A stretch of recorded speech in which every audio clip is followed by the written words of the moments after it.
Ryan Newman has crashed in the Daytona 500 on February 17th at around 7:50 p.m. Eastern Time. It is now February 19th and about 40 hours after the crash, after being put into serious condition and at the Halifax Medical Center, Ryan Newman has been released from Halifax Medical Center, walked out, daughters in hand, which is amazing. This is the best outcome that could have possibly come from that crash. There is absolutely no way he should even be walking away from that, let alone alive from that. And he walked away less than, I would say less than 40 hours, maybe about 40 hours after the crash. It wasn't even 2 days. It wasn't even 2 days after the crash, and he walks out of the hospital. It's absolutely spectacular what happened there with Ryan Newman. Shows how tough of a guy he is.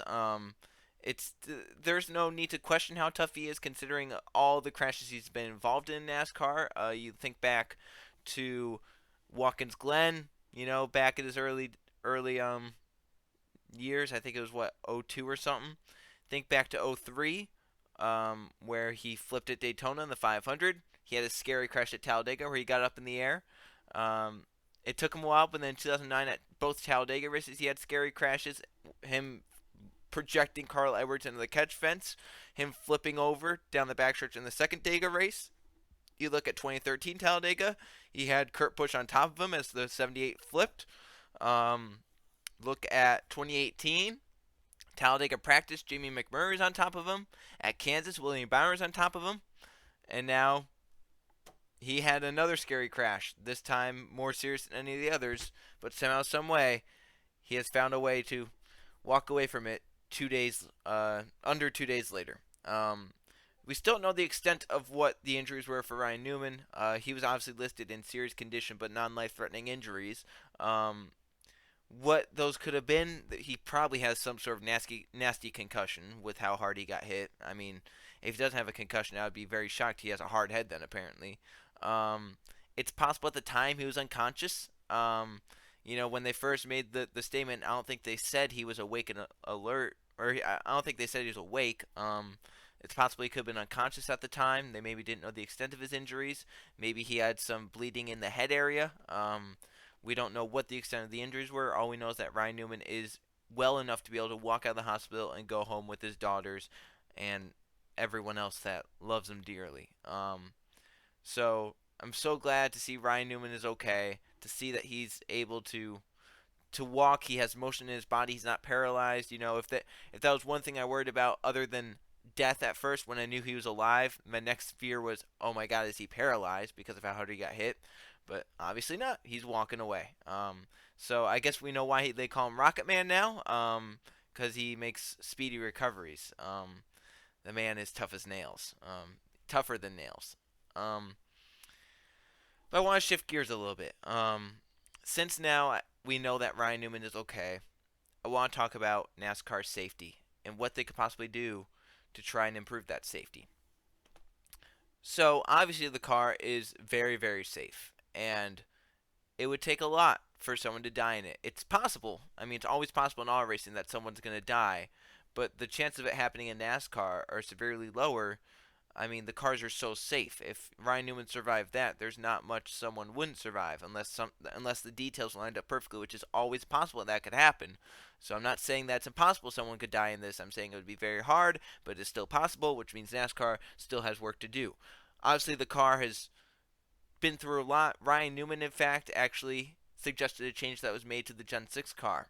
After his Talladega crashes in '09, Ryan Newman suggested, hey, we need to add this bar for more structure to the roll cage. And NASCAR was like, okay, we'll do it. So they implemented a bar towards the top of the roll cage, which was supposed to keep the roll cage together, keep it, strengthen it.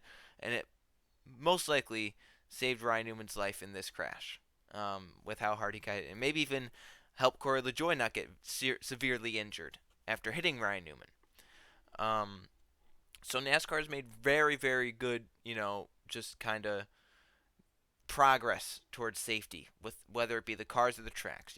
Even though they haven't been, once again, I said this yesterday, even though they haven't been proactive and they've been more reactive to stuff like that, um, they still made changes, safer barriers around the racetrack. Even in positions where, hey, a car shouldn't hit the wall here, you still need a safer barrier there. Or at the very least, some sort of, softer wall rather than concrete because you never know where someone's going to hit.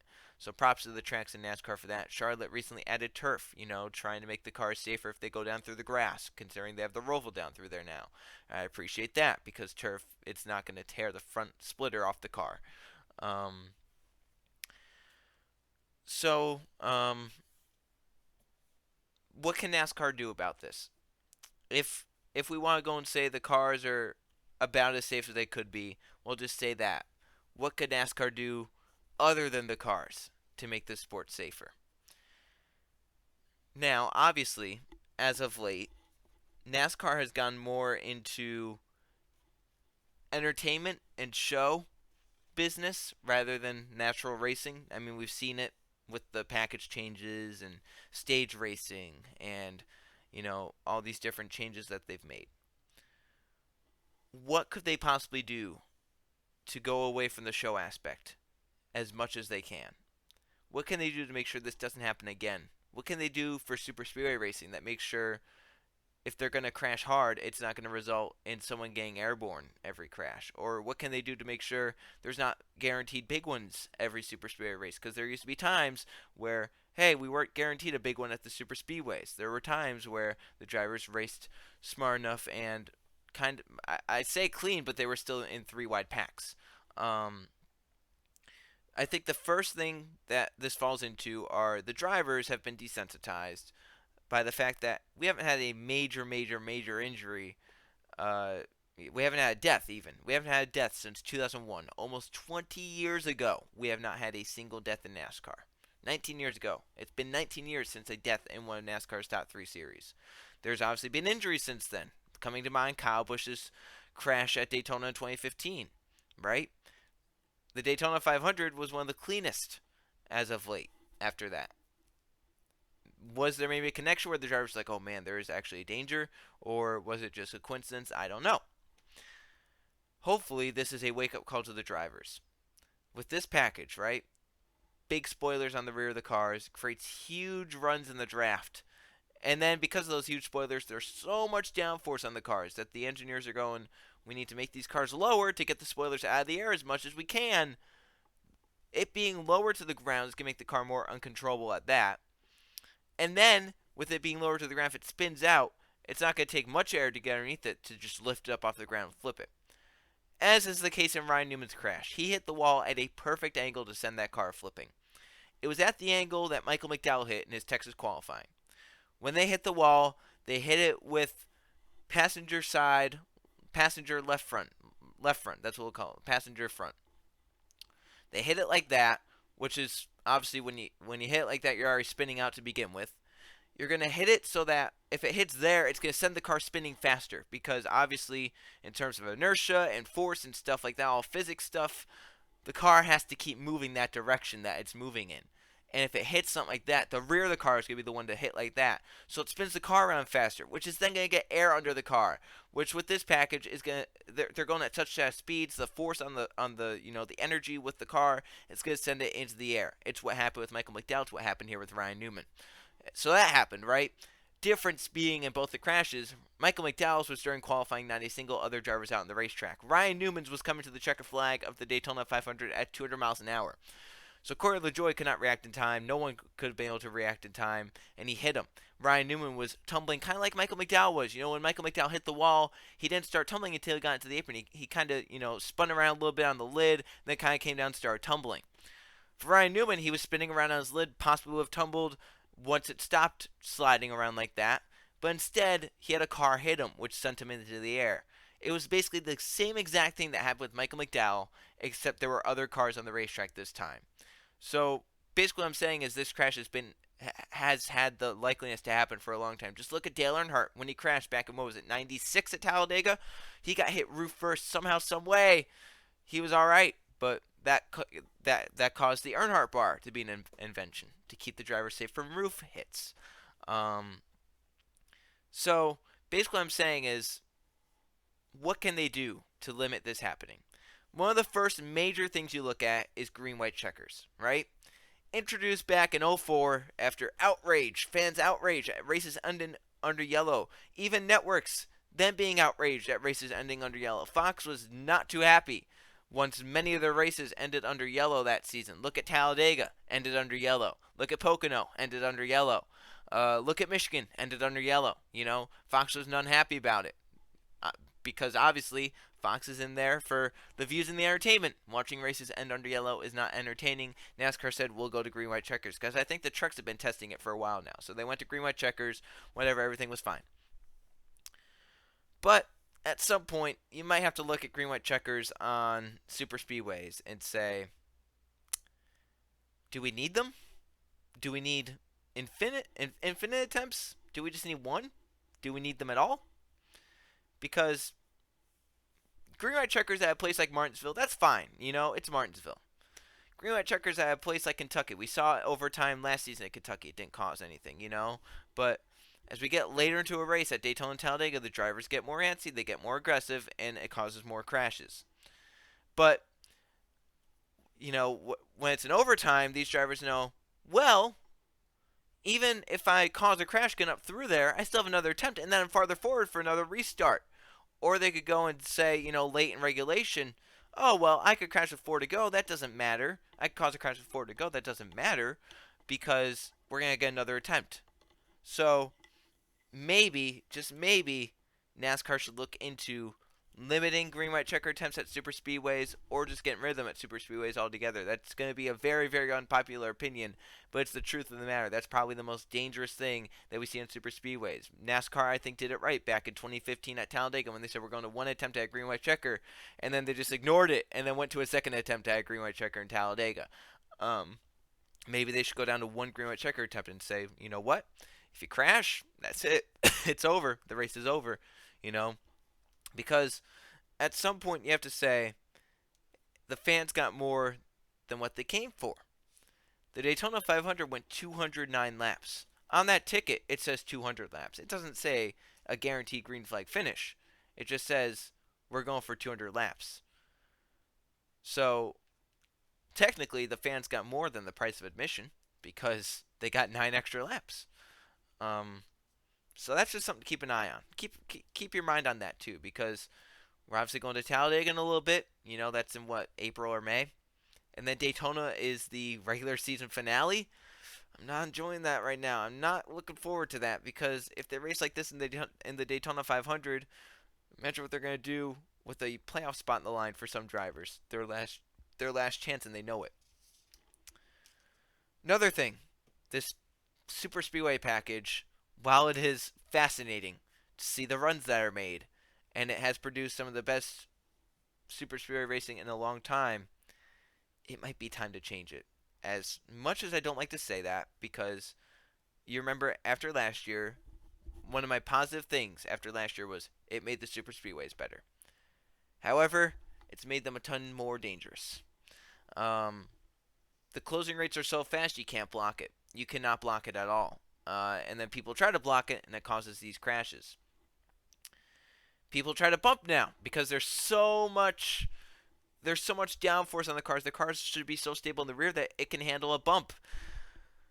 Well, the problem with that is it can't always handle a bump, and sometimes you bump too hard. Sometimes you don't bump in the right way. Sometimes the bumpers are aligned, and that causes a crash.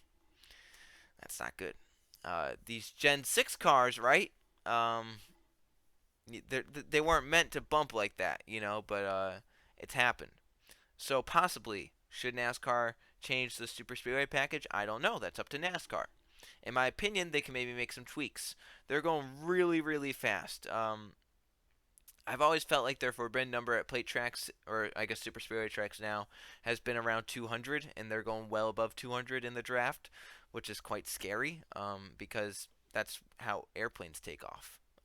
So any ordinary car then can take off at that speed. So maybe that's something they should look into for Talladega. Something like that. Maybe I would say reduce the size of the spoiler. That's just gonna make them go faster in terms of they're not gonna have as much drag down the straightaways then. Maybe bring handling back into play. Back in the mid 2000s at Daytona. when it was bumpy, early 2010, so I guess only 2010. Um, when it was bumpy, drivers had to lift, and it created more racing than just flat out just keep your foot in it, and just take the runs where it is, keep your foot in it, don't lift for anyone, and crash the whole field. With this package, right? We're basically guaranteed to have 75% of the field crash out. I mean, with this package, we've had the first Talladega race, the second Daytona race, the second Talladega race, and the Daytona 500 this year, right? The cleanest one of them was the first Talladega race. And even then, we had almost half the field crash out, right? This shouldn't be guaranteed. This shouldn't be a thing where, you're riding along, maybe say there's 4 cars around you, right? You and 3 other cars are there. You shouldn't look around and say, only one of us is going to finish this race. I mean, back early mid 2000s, it wasn't guaranteed we were going to get a big crash, and it wasn't guaranteed that only 10 cars were going to finish the race without damage or on the lead lap. It was like maybe we'll have 30, maybe we'll have 20, maybe all 40 will still be running at the end. You just never knew. Drivers were, you know, not desensitized back then because obviously Dale Earnhardt's crash had just happened, and it just seemed like they cared more. I feel like now they just don't really care, and that's not a shot at anyone in particular, because that's just the way Super Speedway racing is now. You have to take the runs. You can't lift for anyone else because then you'll be going backwards. That's just the way it is, and that's what this package promotes. It gets such huge runs. While it's entertaining at times, it is borderline just deadly. You know, it's at some point you have to wager. What do you want? Do you want driver safety? Do you want fans to be excited? And you're gonna have to go with the driver safety because they are the reason the fans are watching.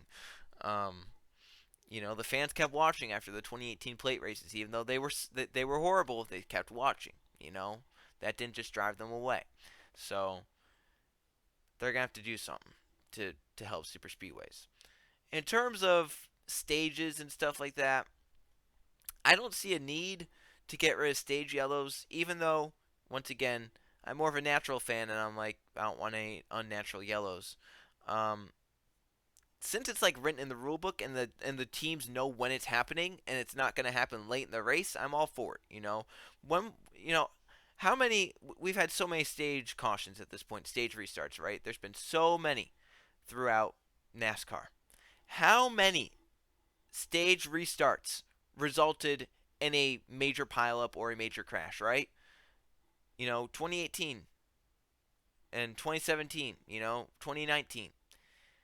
How many stage restarts had a crash in it? Because I guarantee it's way less than 50. It might even be less than 10%, right? I cannot recall having a stage restart result in a major, major, major pileup. I just can't, It just seems like something that they restart and they're fine. It's just like a normal restart. We could get rid of stage yellows, but then we'll have debris yellows, which then NASCAR threw debris yellows under 10 to go because that was excitement. Under 20 to go because that was excitement. And it set up late race restarts. And then that caused crashes, which caused more yellows. And that's what NASCAR wanted. It was a chain reaction. Stages, I don't feel like cause many more yellows. In fact, they may have reduced the amount of yellows that we get in a race. So that's something to keep an eye out as well. I don't think stages are terribly, I don't think getting rid of stage yellows are the answer to making it safer. If anything, stage yellows just kind of, it produces harder racing, but I don't think it's produced many more wrecks. Like we've seen with green white checkers, where I feel like almost every green white checker on super speedway races, we have to have some sort of crash. It's just a given at this point. You have to have some sort of big crash at a super speedway race in 2019 or 2018 or 2020. So I don't really know much more to say about it. It just kind of it's a terrible situation. It's terrible that happened. It's terrible that we had to be reminded of the dangers of the sport, but something still has to be done. We can't have that happening every super speedway race. We can't have a flip every super speedway race. Of the races this package was used in, it's been used in 4 races, by the way, right? 3 of them had a flip. 3 of the races that this package was used in had a flip. Kyle Larson, Brendan Gaughan, and Ryan Newman. Larson's was kind of scary because he flew in sideways and hit the wall, which was scary because he had gotten air before that, and then he hit the wall sideways. Like he hit the wall while perpendicular to the ground. Imagine if he had hit it while he was upside down. How bad could that have been? Brendan Gaughan's was incredibly scary because he flipped and like he went high. Like it was very very high. The height he got. Um, so that was scary. And then you go and you look at this one. It was scary, although I feel like if there was another car that hit Ryan Newman, it wouldn't have been as scary, obviously. But it was still scary. And that's not a knock on this package once again. Once again, I like this package, but something has to be done with it because it is dangerous. However, we get flips all the time at Superspeedways. I mean, 2018 had a flip. 2017 in the Cup Series that had a flip. Yeah, it had a flip. AJ Allmendinger. 2016 had flips. In fact, that 2016 Spring Talladega race had a lot of flips. 2015 had Austin Dillon's crash. 2014 had Clint Boyer in the duels. 2013 had Kurt Busch. 2012 had Tony Stewart. Um, you know, there's been a lot. So, um, is super speedway racing ever going to be completely safe? No. It's always the most dangerous type of racing that we do. But there are ways to make it safer. And in my opinion, maybe the biggest way to make it safer is either eliminate green white checkers or make it just one attempt. Um, that might be the way to make it the safest. And maybe change the package a little bit. Maybe make them slower by reducing some horsepower just a little bit. Maybe not give them as much spoiler as we have. Maybe like 6 inches instead of what do they give them, like almost 10 now because of uh, the added wicker bill. So that's it for this one. Glad Ryan Newman's okay. Um, and I hope that Las Vegas goes well, and and I hope that NASCAR comes up with some plans to make super speedway racing safer coming forward. So thanks everyone for watching this again. Once again, thank God Ryan Newman's okay. I'm glad he's able to walk out of there holding his daughter's hands because I felt really bad for the family when that crash happened. I couldn't imagine going through that. So I'm glad everything worked out all right. So thanks for watching. I'll see you guys for the next video.